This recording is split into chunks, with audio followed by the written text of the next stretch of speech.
আজকের recipe chicken টিক্কা বিরিয়ানি।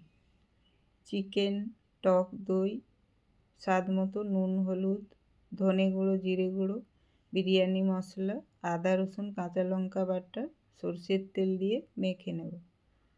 এরপর আলু ও পেঁয়াজের বেরেস্তাটা বানিয়ে নেব।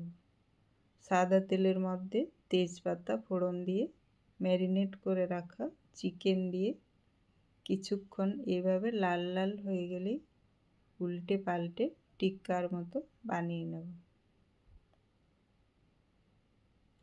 এরপর ভেজে রাখা আলু ওপরে দিয়ে আধা কাপ মতো জল দিয়ে সিমে রেখে চিকেন আলু সিদ্ধ হয়ে গেলেই ধনেপাতা কুচি, বানিয়ে রাখা বাসমতি রাইস ছড়িয়ে দেব।